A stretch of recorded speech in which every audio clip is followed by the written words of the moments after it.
iones, pequeñas moléculas hidrofílicas, los lípidos con bombas que utilizan ATP, y el cotransporte, que vamos a ver ejemplos, glucosa, aminoácidos, utilizan simportes, que son varios iones, y antiportes, sacarosa. Eso lo vamos a ver todo en detalle.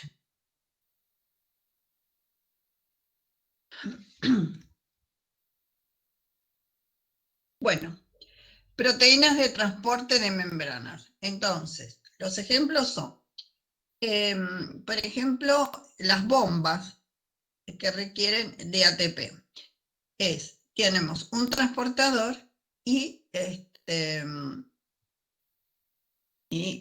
cuando vemos así el ejemplo para que lo entiendan, tenemos un triángulo en la parte exterior y la parte interior. En el exterior aquí quiere decir que hay mayor concentración en el exterior que en el citosol, y aquí viceversa. Entonces, por ejemplo, vamos a ver la bomba sodio y potasio, que se utiliza muchísimo en la neurotransmisión, y en muchos ejemplos vamos a tener acerca de la bomba de sodio y potasio, y tenemos, por ejemplo, si un ion o un compuesto va de menor concentración a mayor concentración, ¿qué significa? Va en contra del gradiente.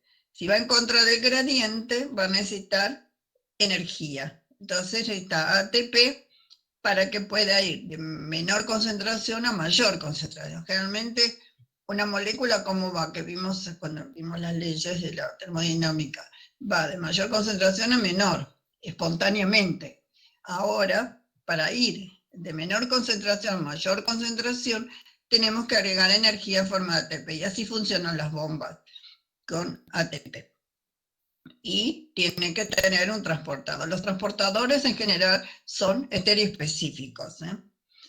Después, entonces más o menos tarda 10 a la 0, 10 a la 3 iones por segundo, porque requiere hidrólisis de energía de ATP. Después tenemos canales iónicos. Los canales iónicos van de 10 a la 7, 10 a la 8 iones por segundo. Y entonces, si va a favor de gradiente, bueno, si está cerrado, y ahí sí está abierto, y atraviesan los iones, en los canales iónicos son estos. Entonces, las bombas, canales iónicos, excepto el canal de potasio. El canal de potasio es un canal que siempre está abierto, y es el que le da el potencial de membrana, o sea que afuera es positivo y adentro es negativo de la membrana. Y después tenemos los transportadores. Entonces, los transportadores son proteínas integrales de membrana, y son estereoespecíficos para la molécula que van a transportar, y transportan alrededor 10 a la 2, 10 a la 4 moléculas por segundo. Entonces, los transportadores, estereoespecificidad, se une el transportador o la molécula al transportador, que produce un cambio conformacional, o sea, de esta forma tiene afinidad, estereoafinidad por el transportador. Y luego, al unirse, produce un cambio conformacional que favorece la liberación y disminuye la afinidad del otro lado para liberarlo, en este caso, al citosol. De los transportadores los podemos clasificar en uniporter, porter y antiporter. El uniporter es, por ejemplo, bueno, vamos a ver, acá no sé si se ve, acá es el triángulo, acá hay mayor concentración de este lado. Entonces, va a ir en la molécula, por ejemplo, una molécula de glucosa tiene todos sus transportadores en distintos tipos de células, y ese transportador va a ir de mayor concentración, acá es un triángulo que no se ve muy bien, de mayor concentración a menor concentración a favor de un gradiente. Y eso va a tener un delta G negativo. Y acá tenemos un symporter, es aquellas moléculas, o en general, vamos a ver ejemplos de moléculas, por ejemplo, glucosa o aminoácidos con ion sodio. Entonces, que uno van este está mayor concentración acá y este tiene mayor concentración acá. Entonces, esto va en contra de gradiente, por ejemplo, vamos a la glucosa, y el sodio a favor de gradiente porque es de mayor a menor. Entonces, un cotransporte se llama symporter. Uno va en contra de gradiente y otro va a favor de gradiente. Entonces se acopla la energía que se libera del que va a favor de gradiente a la energía que quiere el que va en contra de gradiente. Es un proceso de energía acoplado.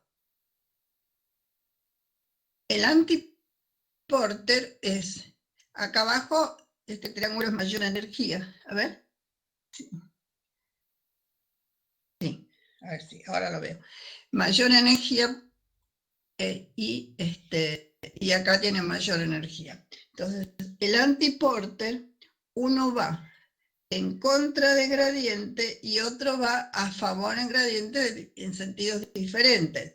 Entonces, este que va a favor de gradiente libera suficiente energía para acoplar el paso de este compuesto que va en contra de gradiente. Este es un antiporter.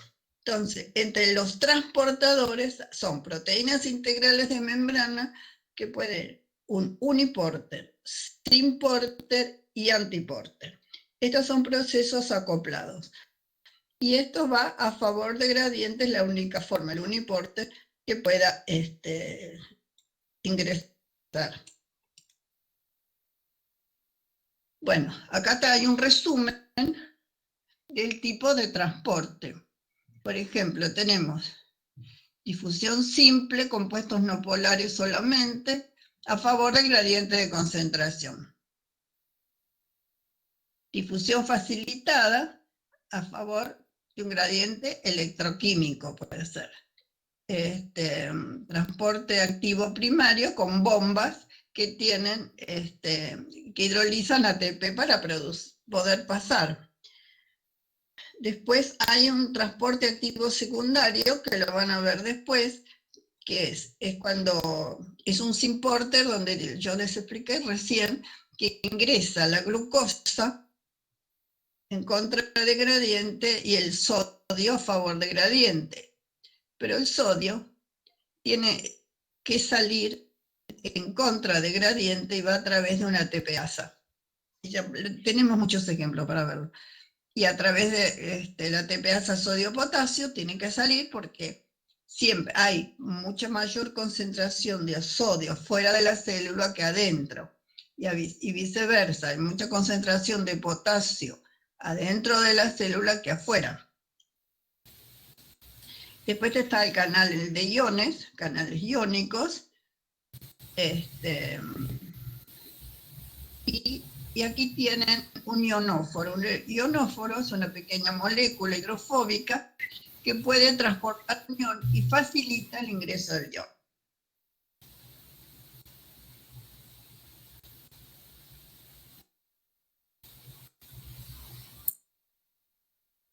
No sé, yo escucho un ruido. ¿Hay alguien que está ingresando? Perdón, ¿le puedo hacer una pregunta? Sí. Sí. No me queda claro la diferencia entre symporter y antiporter. ¿Es según el sentido en el cual se gasta o se invierte energía? Sí, es lo mismo que son acoplados. Lo mismo que con las ecuaciones acopladas. Claro. Aquí también. Mirá, ¿volvemos a la figura? Sí. Así lo entendés mejor. Aquí. Uniporter está claro, ¿no? Sí. Bueno. Sí. Symporter, los dos van para el mismo lado. Lo vamos a ver muy bien. Mira, cuando hacemos la digestión de glucosa y en el intestino, la glucosa tiene que ingresar a la célula intestinal para después ir a circulación. Para ingresar la glucosa tiene que entrar en la célula intestinal, tiene un transportador, un symporter, que para ingresar la glucosa va en contra de su gradiente porque hay mucha glucosa. pero ingresa con sodio en forma de Syn-Porter. Ingresan los dos juntos, cada uno tiene un sitio específico en el transportador, ¿sí? Entonces, claro, la entiendo. glucosa va a ir en contra, como si fuera el punto negro. Y el sodio, que al menor concentración adentro, entra a favor de gradiente. Acá se libera energía que se acopla, esa energía para poder ingresar la glucosa. Es lo mismo que reacciones acopladas esto. Sí, eso no había prestado atención al sentido en el cual de las flechitas, Entonces, ahí venía la ingresan los dos confusión. juntos, hacia el mismo lado, vamos a decir. Claro, Y entonces uno a favor y otro en contra. Y el perfecto. antiporter, uno va hacia afuera y otro hacia adentro. Vamos a explicarlo así más. Sí, perfecto. El punto colorado va a ir a favor de gradiente, libera suficiente energía. Cuando hablo que libera energía es un delta G negativo. Claro, Y se acopla a este compuesto que va en contra de gradiente. O sea, libera suficiente energía para acoplarse y permitir que esta molécula ingrese. perfecto. Muchas Bueno, gracias. no, por favor.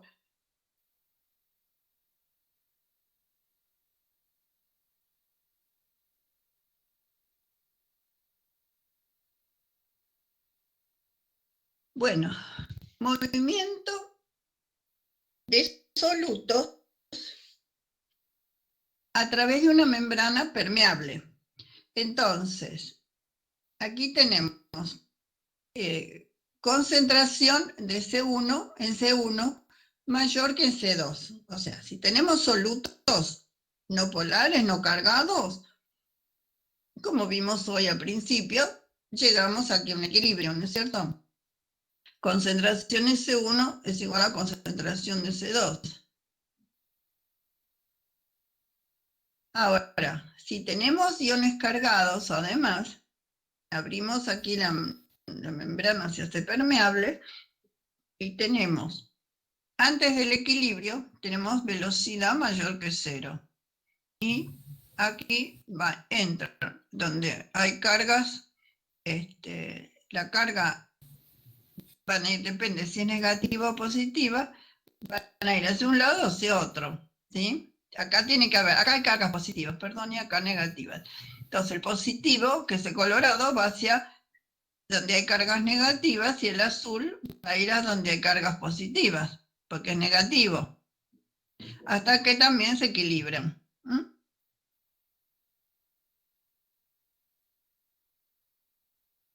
Bueno, vamos a ver la energía que se necesita para el pasaje de un soluto hidrofílico a través de una membrana biológica. Entonces, hidrofílico pero no cargado, entonces aplica la ley de Fick, que era difusión simple.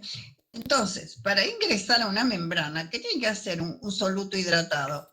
Deshidratarse para poder atravesar. Y hay un gasto de energía, o sea, aquí hay un proceso endergónico que requiere para poder pasar.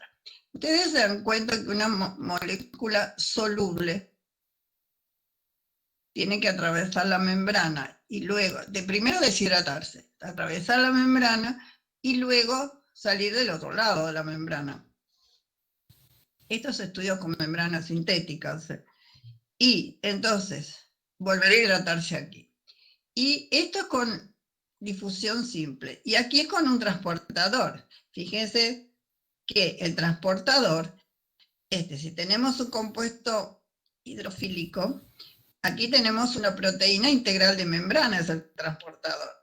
Entonces adentro generalmente tiene un medio, o sea, afuera un medio hidrofóbico, el transportador, y adentro un medio hidrofílico, donde va interaccionando para poder pasar desde un extremo al otro de la membrana. Entonces, primero se solvata, pero tiende, como esta molécula para pasar, tiene que interaccionar en forma estereoespecífica con el transportador, se deshidrata más fácil y luego sale y se vuelve a hidratar. Entonces, acá vemos energía libre, ¿no? En función del transporte. Entonces, sin transportador, que es el A, tenemos esta energía. Acá. Esta cantidad, perdón, la energía que tiene que atravesar esta es sin transportador. Es muy difícil pasar así por la ley de Fick. En cambio, la difusión con transportador es muy rápida, ¿sí? Entonces, porque tiene una gran energía de activación, que lo vamos a ver más adelante con enzimas, para poder atravesar esta membrana. Entonces, sin transportador, tenemos esta cantidad de energía que atravesar para que pueda atravesar la membrana. Con un transportador, fácilmente, la energía de activación, que es esta que ven acá, disminuye. Sí. No sé, yo escucho ruiditos, entonces.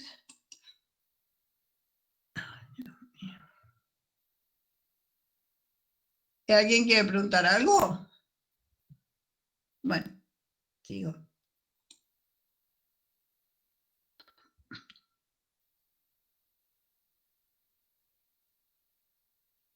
Bueno, clasificación de los transportadores. Los transportadores son transportadores proteicos o canales. Los transportadores pueden ser transportadores pasivos y transportadores primarios activos y transportadores activos secundarios. El transporte activo secundario es, y lo vamos a volver a ver después, es el caso que la glucosa ingresa con sodio. Ingresa con sodio, pero el sodio al salir está utilizando una bomba de sodio y potasio. Entonces lo consideran un transporte activo secundario.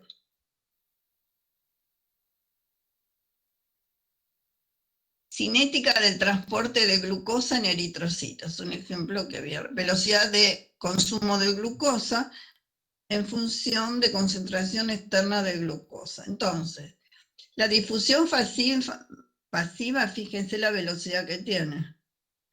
En cambio, el transporte facilitado sigue esta curva. ¿Qué significa? Esto lo vamos a ver en enzimas. Claro, porque los transportadores se saturan de glucosa, ¿sí? Entonces alcanza una velocidad máxima donde la velocidad de ingreso es igual a la velocidad, está saturada entonces trabaja a velocidad constante. Ingresa uno a la célula y luego se une otra molécula al transportador. Yo dije que la unión es estereoespecífica. Bueno, este mismo tipo de curva lo vamos a ver encima de la reacción de Michaelis-Menten. Bueno, ven, lo importante acá que vean que la difusión pasiva, la velocidad es mínima. Y acá sí aumenta la velocidad hasta que los transportadores se saturan. Entonces trabajan a velocidad máxima los transportadores.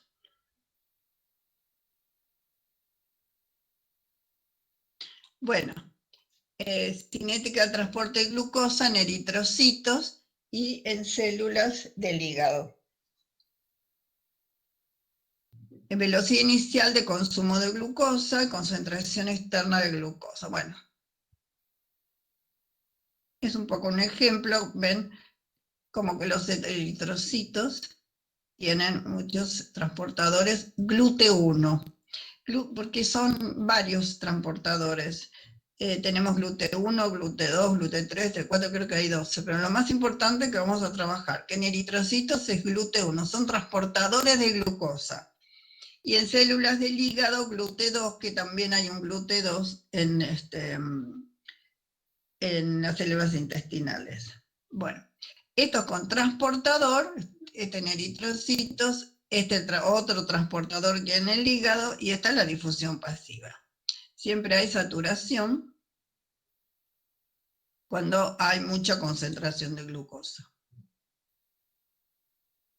Bueno, acá se sigue B0, de entrada de glucosa al eritrocito, velocidad máxima, y gráfico, bueno, doble recíproca, que eso lo van a ver más en enzimas.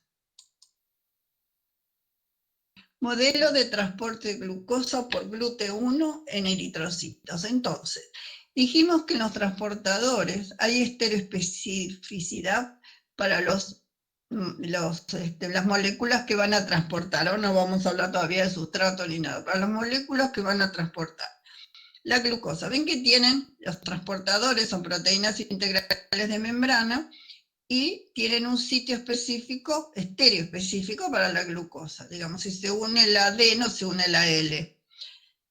Entonces, se une, ¿y qué pasa? Produce un cambio conformacional que, así como es grande la afinidad de este lado, al producir el cambio conformacional, disminuye la afinidad de este lado para poder ser eliminada a la porción de adentro de la membrana.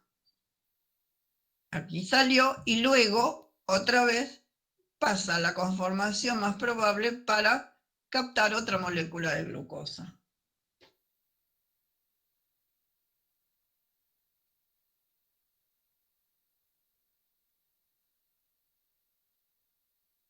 Bueno, este es similar, ¿no?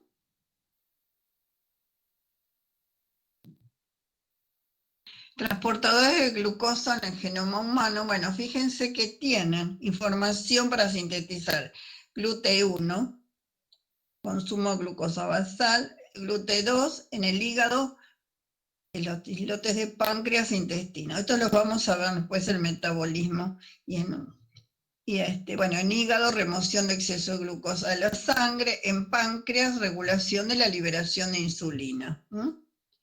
Después está el GLUT3 en cerebro. El GLUT4 es todos son importantes, pero aquí lo vamos nosotros a trabajar en músculo y en tejido adiposo. Bueno, corazón tiene actividad incremental de insulina.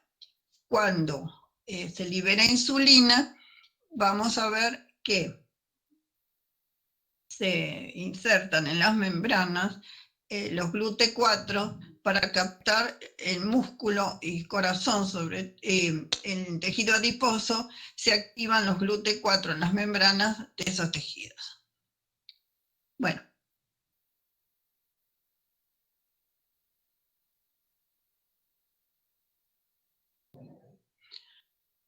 Acá está, transporte de glucosa por GLUT4 en un miocito, está regulado por insulina. Bueno, ya que empiezan ahí, cuando la insulina ingresa, se une a su receptor específico, uno de los efectos que tiene es, estos otros que parecen broches son los transportadores, están en vesículas en el citosol, cuando se activa, hay mecanismos que lo vamos a ver más adelante. ¿Qué pasa? Estos transportadores se insertan en las membranas y se activan para que ingrese glucosa a la célula. Tres clases de sistema de transporte, acá lo ven mejor, el uniporter, el simporter y el antiporter. Son cotransporte. Bueno, costo de energía de un soluto no cargado. Entonces, si nosotros tenemos delta G, es igual la fórmula que vimos hoy en bioenergética, delta G0' más RT logaritmo concentración de productos sobre sustrato. Pero acá nosotros, cuando estamos transportando un soluto, el delta G0 no cuenta, estamos viendo únicamente el delta G de transporte, porque sería delta G0 menos delta G0, de productos menos reactivos. Entonces tenemos, cuando transportamos aquí un soluto no cargado, tenemos el delta G de transporte, va a ser igual a RT logaritmo, concentración 2 sobre concentración 1. Yo llamo esto concentración final sobre concentración inicial para no memorizar cosas. Es productos sobre reactivo, o sea, concentración final sobre concentración inicial. Entonces, aquí tienen los valores de 8, LR es 8,315 joules por mol por grados Kelvin. Fíjense, vayan acostumbrándose a usar, si está en joules, si está en kilojoules, como sea, ¿sí? por grados Kelvin. Eso es el R. Entonces, la temperatura RT, 298 grados Kelvin, ¿sí? Entonces, grados Kelvin con grados Kelvin queda en energía, y logaritmo, que no tiene unidades, 10 sobre 1. Queda 5.700 joules por mol. O sea, tienen que expresar todos los datos en función de R, que está en joules por mol. Fíjense eso. Entonces, el costo de energía de un soluto, ahora, este es el costo de energía de un soluto no cargado. Entonces, 5,7 kilojoules por mol. Para pasar de atravesar la membrana. Ahora, costo de energía de un soluto cargado. Las membranas, dijimos, en general tienen carga positiva afuera y negativa adentro. Entonces tenemos, ahora sí, delta G de transporte, este es delta G de transporte, un soluto no cargado. Ahora un soluto cargado, tenemos otra vez RT, logaritmo de concentración final sobre concentración inicial, más Z, que es la carga, por el Faraday por delta phi, la diferencia potencial de la membrana. Entonces, R, otra vez tenemos 8,315 joules por mol por grados Kelvin. Estas son las unidades de R. Por 310 grados Kelvin, que es el valor que nos dieron, por el logaritmo de, del producto final de C2 sobre C1. Más, ahora viene la parte con carga, 2, o sea, Z, aquí se supone que son 2 cargas, por 96.500 joules por volt por mol, por 0,050 volts. Acá le dan los datos. Entonces, tiene que pasar este valor a joules por volt por mol, que existen en la tabla, por este es el Faraday. Z es 2. Este es el valor del Faraday y este es el delta phi. Entonces es igual 33 kilojoules por mol. Todo esto. Bueno.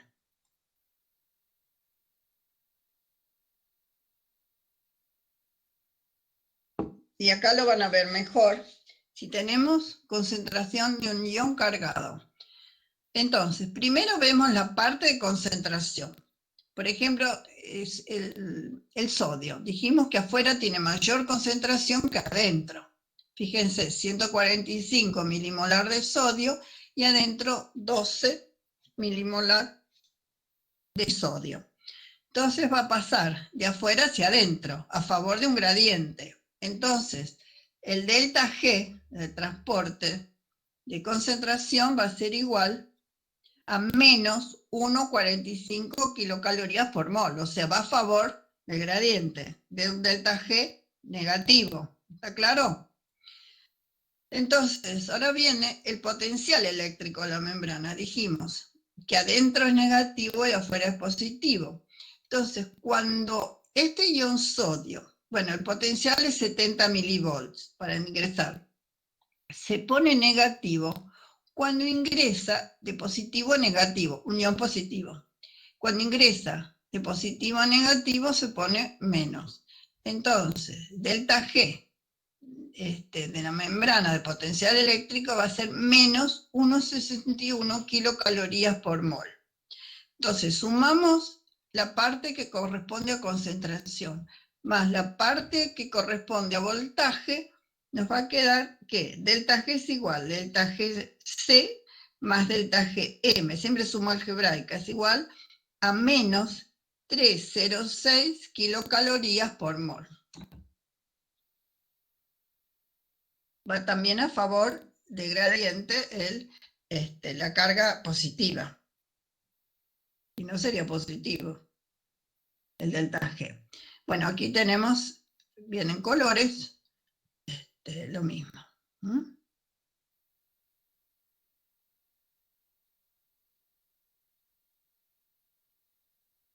Se llama potencial electroquímico. La suma potencial eléctrico más el potencial de concentración. Bueno, bueno, esto está un poco... Lo importante es que bomba de calcio en el retículo sarcoplásmico. Vieron que ayer, o en la clase pasada, hablábamos de contracción muscular, relajación con la miosina,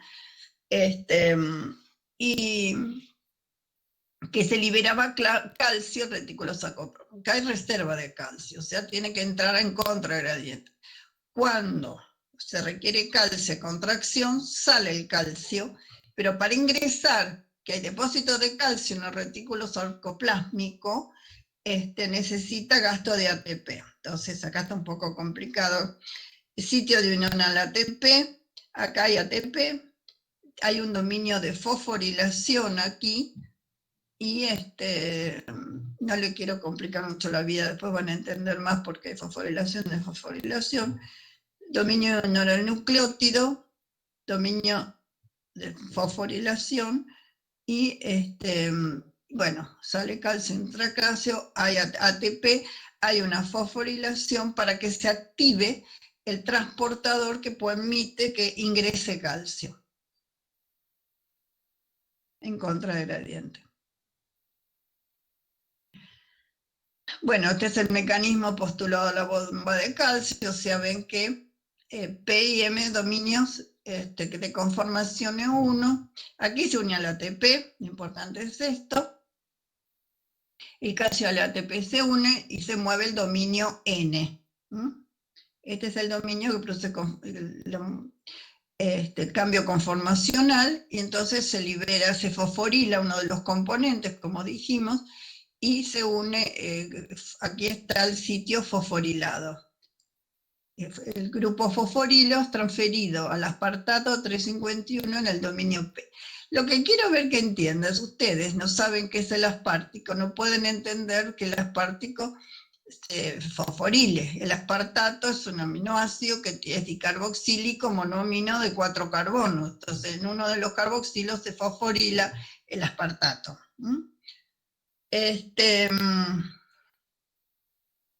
Bueno, es un poco para que sepan qué complejo que es todo esto de los...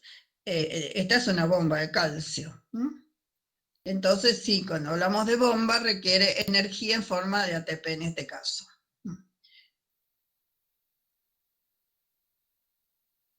Acá está, el papel de la sodio, potasio, ATPasa en células animales. Entonces tenemos, después tenemos otra que está más compleja. Lo importante es eso, que concentración de potasio entre las células es 140 milimolar y de sodio es 12 milimolar. Entonces, para salir sodio sale en contra de gradiente, salen 3 de sodio, ingresan 2 de potasio, sale en contra de gradiente, entonces necesita hidrolizar ATP. Ingresan 2 de potasio en contra de gradiente y sale sodio en contra de gradiente. Cuando hay una neurotransmisión, cada neurotransmisión se produce esto. Más todas las células que requieren de sodio potasio, que son muchísimas. Bueno, aquí tenemos el mecanismo de la sodio potasio ATPasa. Bueno, para transportar se unen 3 sodios, ya están adentro el sodio, y tiene un sitio estereoespecífico para el sodio. Luego se fosforila la enzima. Hay una fosforilación del ATP-ADP, hay fosforilación. Al fosforilarse se produce un cambio conformacional y se liberan 3 sodios. Estos 3 sodios que ingresaron se liberan afuera y se unen 2 potasios del lado de afuera hacia adentro. Luego se defosforila, produce otra vez un cambio conformacional y libera los potasios adentro.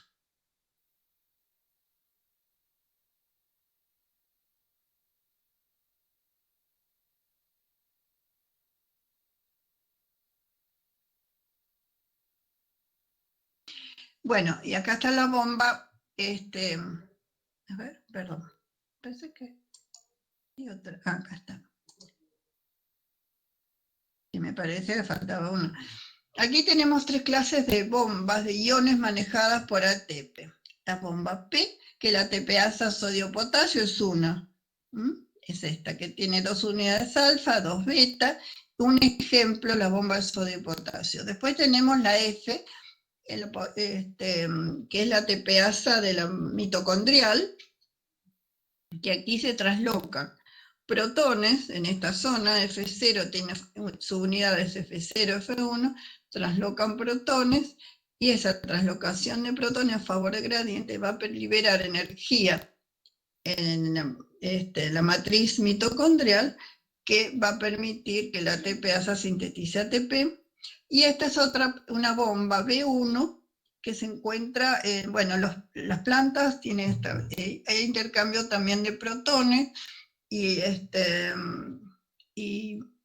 están en las vacuolas, o sea, lugares donde requiere acidez, que se liberan protones para poder realizar sus metabolismos y su metabolismo. Y el Golgi también creo que tiene, en humanos o mamíferos, también existe esta ATPasa, no se requiere protones. Bueno, aquí tiene la ATPasa, después lo vamos a ver en respiración mitocondrial, la ATPasa F1, F0, que se van a traslocar los protones acá, y cuando se libera energía sintetiza ATP en la parte F1 de la ATPasa. Bueno, esta ATPasa tipo F, ¿ven? Se sintetiza ATP, amasada ADP más fosfeno orgánico de ATP. Bueno, comparación de las primeras principales, bombas activadas por ATP. Entonces, tenemos la clase P, de protones, sodio, potasio y calcio, también es de la clase P. Tiene unidades alfa, localización en la membrana plasmática de hongos, bacterias, en la membrana plasmática de eucariotes superiores, bomba sodio y potasio, y membrana plasmática de, células del estómago, etc. La clase F, que vamos a verla en detalle cuando... y la clase B. La clase B tiene únicamente protones. Generalmente funciona para hidrolizar ATP y generar un gradiente electroquímico en las membranas vacuolares, en plantas, levaduras, otros hongos, en membranas endosomal y lisosomal en células animales. Bueno, membrana plasmática de ciertas células animales secretorios, osteoclastos y algunas células del túbulo renal. Sistemas de cotransporte manejados por gradientes de sodio o potasio.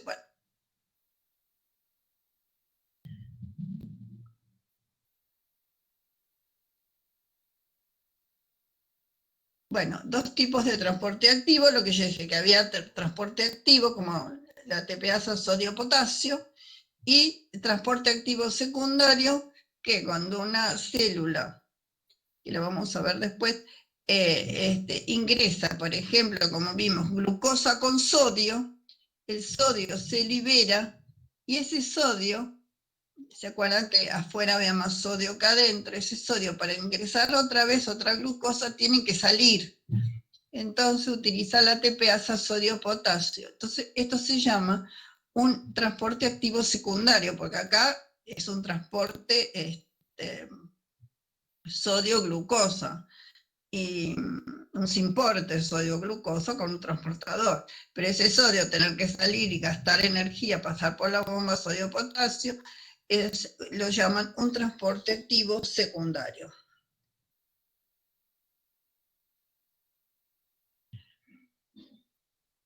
Bueno, el modelo es importe proteico de sodio-glucosa. Sodio-glucosa tiene su sitio específico, luego produce un cambio conformacional que lo libera a citosol.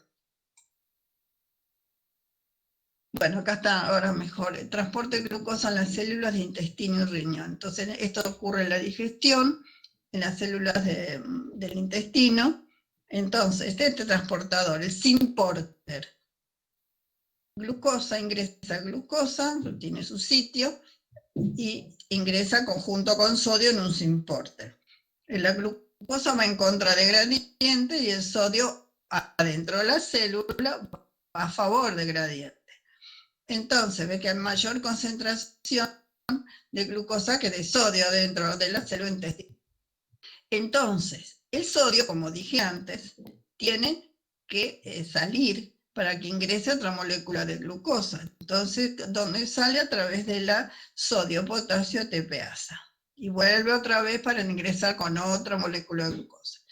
Y esta glucosa vamos a ver cómo va a salir.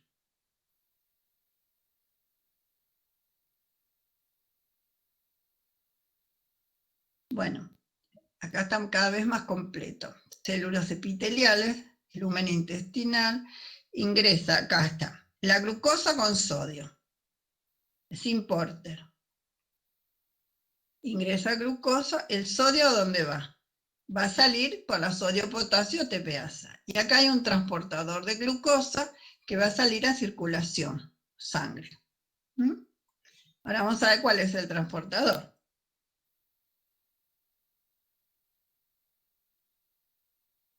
Cada vez vamos perfeccionando más. Tenemos Symporter, glucosa, sodio.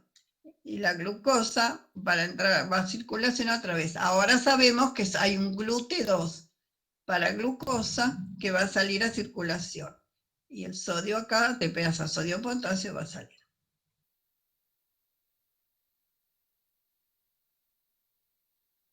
Bueno, concentraciones de iones intra y extracelulares, bueno, sodio y potasio ya lo vimos, y calcio intracelular tiene que ser muy bajo, muy baja la concentración de calcio citosólica, ¿no? Bueno, esto. Miren la pequeñez que hay. Bueno, en digestión vamos a tener otra vez y más completo todavía este esquema.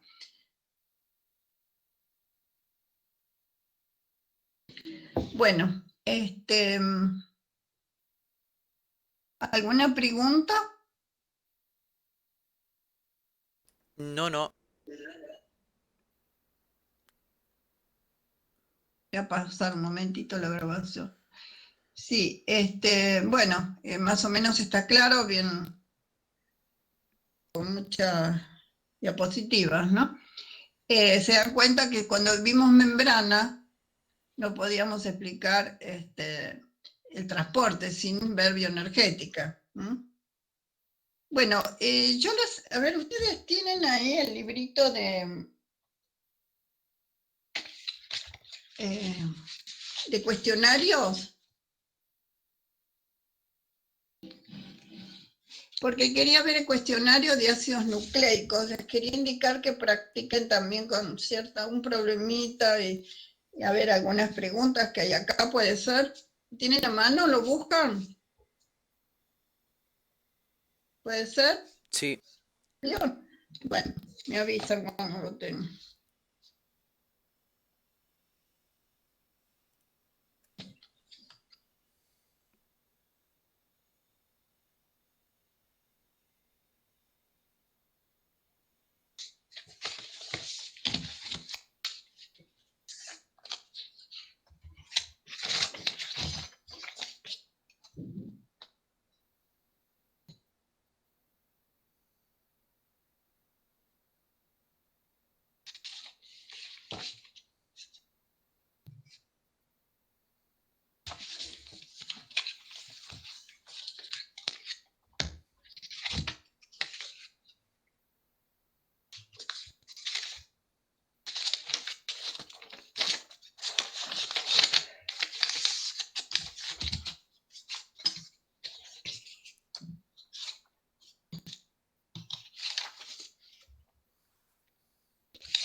Sí, está en la página 19, los ácidos nucleicos.